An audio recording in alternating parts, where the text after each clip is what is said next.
everybody, so before I begin this video, if we can have a moment of silence, you might be able to hear that noise.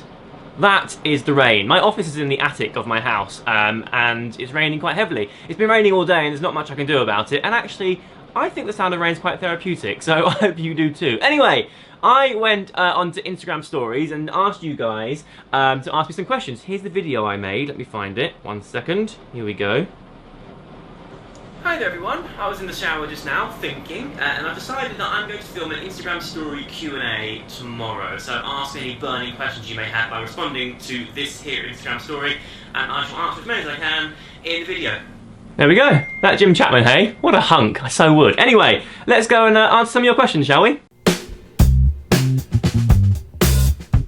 So the first question comes from Amber Mayat _, who says, 5 years ago, if someone had have told you that you would have 2.5 million subscribers and get to make videos and do fashion as your job, what would you have said? I would have said, fuck off, it's crazy. I mean, I had this very conversation actually with my wife on the way to the gym this morning, and I was just like, our life has totally changed. We're both from quite a small city called Norwich. It's a lovely city, you know, it's great. Quite limited in terms of, you know, jobs and everything, but it's a really nice place to be. And, you know, that was kind of our life. We didn't expect any more to come from it. And I think we started making videos of the right kind at the right time with the right people watching. And we both actually said that although we've been quite lucky in our careers, we also both work really, really hard. And it is bonkers to think that I don't see myself as that guy, you know? I'm still making videos the same way I was. Obviously, I've grown up and my content's changed, but I try not to think of the numbers because it is totally bonkers, and the things I get to do now, I get to work with some of the best brands in the world, and I get to like go and see new things in different countries, and my job's so exciting. But it's been a really weird ride. I'm now like 7 years in, and you know, sometimes we take things in our stride and just get used to our jobs and our life and just sort of take it for granted. But taking a step back and going, bloody hell, we did not see this coming at all. It's really, really amazing. This is a funny question. This one comes from Nadia, who says, have you ever had a meal somewhere and hated it but pretended to like it so you don't hurt the cook's feelings? Okay, so you might remember this. My friend Marcus Butler was on MasterChef not that long ago, and he wanted to try one of, don't tell him I said this, please. He wanted to try one of his recipes out on me and Tan, my wife. So we went over and I can't remember what we had now. It was something to do with sweet potato and I wanted a burger or something.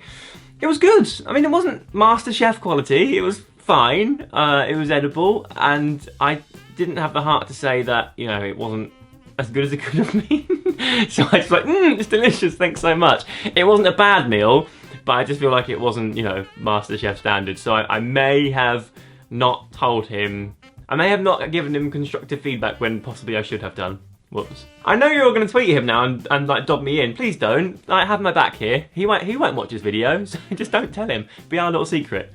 Here's a good one. What has been your favourite company / brand you have worked with, and why was it your favourite? Ooh, that's a good question. I've been fortunate enough to do a lot of things for the first time it's ever happened, and it's been really, really exciting. I can't pick a favourite. I only say yes to things that feel right for me. A lot of that, so things I cover on my channel, I talk about gadgets, I talk about grooming, I talk about fashion, I've been doing sort of alcohol stuff recently with my cocktails, I do fitness things, so I have a lot of avenues, and you know, I work with a lot of brands. I think because of that, I get a lot of offers through from a lot of brands, but I only say yes to the ones I really, really want to do. And because of that, I feel like I always really want to do them, so there's never really a bad experience, you know what I mean? So it's hard to pick a favourite. I think whenever I get to do something great, like travel somewhere or see something I've never done before, you know, it's just a really incredible experience. So I haven't got any specifics, but I think the ones where I get to do things. I did a really cool thing with GQ, which is not really a brand I worked for, and you know, I just kind of collaborated with them, and I was making content for their channel. But basically I got to go and see how stuff's made, and that fascinates me. So I got to see how suits are made and how watches are made and how shirts are made. And I love the ins and outs and the intricacies of things, so I found that really fascinating. But it's really hard to pick. It's like picking a favourite child, because I work with a brand. I'm really proud to work with a brand. I won't hide it. I won't not disclaim. I want everyone to know that I've done it, because I've worked my arse off to get to the position I'm in where I get these offers through. So, you know, I'm proud of the stuff I do, and I wouldn't do it if I wasn't. So really, I haven't got a favourite because they're all bloody brilliant. This one comes from, wait, long name here, Tristan Kilberg Thastrom, brilliant name. He asked me, which is your favourite trend or style right now? I don't think it's so much a trend. I feel like it's just me shaking things up a bit and being a bit different. I'm trying to wear jeans less. I mean, I'm still wearing denim, but I'm also trying to wear denim that's a bit wider. I used to go for like quite a slim fit, and I still do, like my day-to-day look, but I'm trying to go for things that are slightly more relaxed and have a bit of a turn-up. So I'm going for like 501s and things rather than slim fits. But also I'm trying to wear denim less. So I bought a bunch of trousers recently, and I want to live in them more. Denim has become like a uniform for pretty much everyone, and it's great because it's hard wearing and it, you know, smart, casual. You can do whatever you want with it. It makes loads of sense. But I just want to test my boundaries a bit and do something a bit different and stand out a little bit. So I'm trying to wear jeans a little less and wear trousers a little bit more. Okay, I've got a bunch of questions here from my friend Maddie Whitney, who obviously saw my Instagram story and decided it'd be funny to ask me loads of questions. The first one is, why are you so great at Oculus? So you know, if you watch my videos, I've got an Oculus Rift recently, and the first thing I do when I get guests over is go, check this out, and I put the headset on them, I give them the hand things, and I let them run free. The other day we were all at my house and we had a few drinks, and I was like the instructor, just kind of getting people on like a conveyor belt. You put the thing on now, right, you're done, next person, and Maddie obviously thinks I'm brilliant at it. It's only because I've had it for a couple of weeks now and I've been practicing. When you come over next time, you can have a couple of hours on it and you'll get really, really good, I promise. The next question for Maddie is, are you excited for the wedding? So Maddie gets married this month and I'm so excited. I think she's the first of my friends to get married other than me, I want to say, unless I feel really bad. I'm probably forgetting someone's wedding, which is really naughty. But Maddie has found the love of her life. He's a lovely guy.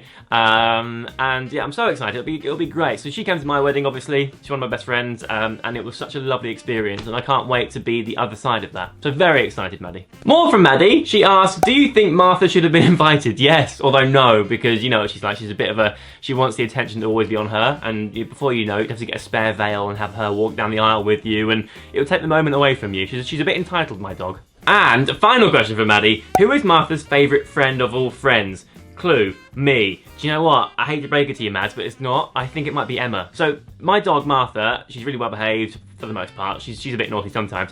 But she knows not to wee in the house, obviously, because she's house trained. However, there are two people that she can't contain her wee for, and she just wees when she sees them. One is Dom, who is a good friend of mine, but not kind of part of this conversation. The second one is Emma, who is also one of my friends, and every time she walks through the front door, Martha can't control herself and just pees. So it's got to be Emma. Here's a question from Marco Santana, who asks, what was the most challenging thing while writing your book? This probably gonna sound a bit weird, I didn't actually find the writing that hard. I love writing, and when I'm in the zone, I can just plow it out, and I can do like 2,000, 3,000, 4,000 words in a day. What gets me is the time, because my life's a bit weird. I have an odd job, so I'm traveling a lot and I'm doing lots of things, and things happen last minute. There's always fires to put out. There's always someone going, hey, we've got this thing for you in 2 days' time in like New York. Off you go. So it's really hard to kind of stay regimented with it and make sure you're writing every single day. So I would have like 2 weeks where I didn't write a word, but then I'd have 2 days where I'd do nothing but writing. So for me, it's kind of getting in that headspace and finding the time. But it has genuinely been one of the most exciting and most rewarding projects I've worked on. It's quite nice to have a step back and be sort of behind the scenes, and I like that I can write something, come back to it 2 days later and go, ooh, do you know what, I can make that better, and have a rethink. And I'm really, really proud of the book. I've written every single word in it. It's taken me a long time. I think it's really, really good. You can pre-order, by the way. There's a link down there. It comes out on 5th of October. If you want to get a signed copy, you can. If you don't care about a signature, you don't have to get a signed copy. They're both the same price, so it makes no difference. But yeah, if you want to get it, you can do. But I think it's really good. I'm also writing a film now as well, because I love writing so much and didn't want to stop, you know, typing away. I've decided to have a go at writing a film. So we'll see how that goes. So far, so good. I'm on halfway through Act 2. So, you know, it's happening. This one comes from Amrutha051999. If there was anything you could do for one day without getting into trouble, what would you do? I think what I would do is block off a big section of road so I was the only car on it and just drive really, really fast. I know it sounds boring, but I love driving and I get a bit of a thrill out of it. I've done a few track days and things, and I just find it really exciting. So I think I would, yeah, be the only car on the road and just put my foot down for a while and like do some cool stuff. This is a good question from George Mansfield 00. So, What are your top 5 albums? Do you like the Arctic Monkeys? And what was the album you mentioned in your monthly favourites a while ago? They were a really cool alternative band, and also, just to let you know, you introduced me to Block Party. They are one of my favourite bands now. Thanks, man. Okay, George, so, ooh, that's a tough question. The albums I'm about to give you will not be for everyone. In fact, in my family, I'm known for having what they call terrible taste. I love the music I listen to. I think I like to listen to stuff that kind of makes you feel things. I'm not really into pop, but just kind of like alternative stuff. So, yeah, the Block Party album you mentioned, one of my favourite albums of all time is Block Party Silent Alarm. I would also say Coldplay's first album, Parachute, and also their second one, but I'm going to keep that one off this list because I've probably got quite a few. Coldplay, in my opinion, were one of the best bands in the world. I don't like them so much anymore. They've just kind of evolved into something I'm not so keen on. But their first 2 albums are called Parachute and A Rush of Blood to the Head, and they are amazing. Some of my favourite songs in the world are on them. Sparks is one of my favourite songs ever, and also I want to say We Never Change, brilliant songs. Also, what else do I like? Radiohead. As a general rule, I love Radiohead. They do some weird stuff, but for the most part, I really like them. If I had to pick one favourite album, it would probably be OK Computer. There's a few on there that I skip, but for the most part, it's just like a work of art. It's a brilliant album. It's really depressing, and it makes you think things, but that's kind of the thing I'm into. So that's 3 so far. What else do I like? I'm really into Manchester Orchestra at the moment. They have a new album coming out in a few days, and I actually like all of this. There was one album I don't like, actually. I forget what that one's called, but I do like Simple Math. I do like Mean Everything to Nothing. I do like Cope, and there's a new album which is coming out in a few days, which I think is called... actually, by the time you watch this, it'll be out already. I think it's called A Black Mile to the Surface, but I think Mean Everything to Nothing is one of my favourite albums ever. So that's 4. The 5th one is going to be The Weeknd. I know The Weeknd's having a massive moment right now, but the album I'm referring to is probably like 3 years old, maybe 4 years old by now. It's called Trilogy, and I think it kind of was the album he released just before he hit it really big. His new stuff's great, don't get me wrong, but I really like the sound on that one, and it's called Trilogy because there's like 40 songs on it. It's like 4 albums in one. Again, with that many songs, there's a few that you skip, but for the most part, I think it's great. So they're my top 5 albums. Cornish Kate 18 asks, any tips for someone who wants to own a miniature dachshund? So if you haven't met my dog before, my dog's a miniature dachshund. She's particularly small. She's about that big. She's a little sausage. She's so adorable. My tips would be, they're going to outsmart you. She's so clever, so just be aware of that and be ready to like be a bit tricksy. So Martha, for example, she's really obedient if I have food in my hand, but she knows if I haven't, and she just won't play ball. So make sure that you bribe them with food. Also, they're quite hard to toilet train. Like, Martha's so clever. Even now, if it's raining, she won't always wee outside because she knows that the worst that'll happen is I'll tell her off and she'll be like, cool, well, I'm dry, mate. Get your paper towel, clear out my wee. So you have to be kind of on them because they're very smart, and you have to make sure you're kind of on their case all the time. But so lovely, so adorable, so affectionate. They also bark quite a lot. Like when the door goes, Martha goes bananas. And if we're going for a walk, for some reason, sometimes she's fine, other times she's in a mood where she just wants to bark at everyone, and she's got quite a loud bark. But I wouldn't change it for the world. Hi Jim, I'm a twin myself, and I wanted to know what was the most common question you get asked about being a twin. This one comes from Dante. Okay, so people don't always know I'm a twin. I have a twin brother. The first thing anyone asks, and any twins out there will probably get this, is, oh, you're a twin, are you identical? No, we're not identical, we look similar, but we're not. And also, the other question is, oh, do you have like superpowers where you can sort of tell what the other person's thinking? No, we're separate human beings. We just happen to share a womb together. But yeah, we're not identical, but it's the first question I always get asked. John Kapozionka, that's a brilliant name, asks me, what's one thing that you always wanted to try but was too scared to actually try? In brackets, doesn't make sense. It does make sense. I would say something to do with water. I can't swim very well, and the minute my head goes underwater, I go into panic mode. You know, if you watch a film and you see someone go under, and then they're like swimming or something, and you hold your breath with them. Every time that happens, it takes me out of the film because I'm so aware that I could not do that. I'm like, oh my god, and I start holding my breath, and I'm then just sort of taken away from the film for a second because it just puts me into like a real anxiety sort of mode. I can't swim very well. I panic when my head's underwater, so I'd love to do something to do with water. Like scuba diving would be so cool, but I just know that I would never do it because I would freak the fuck out.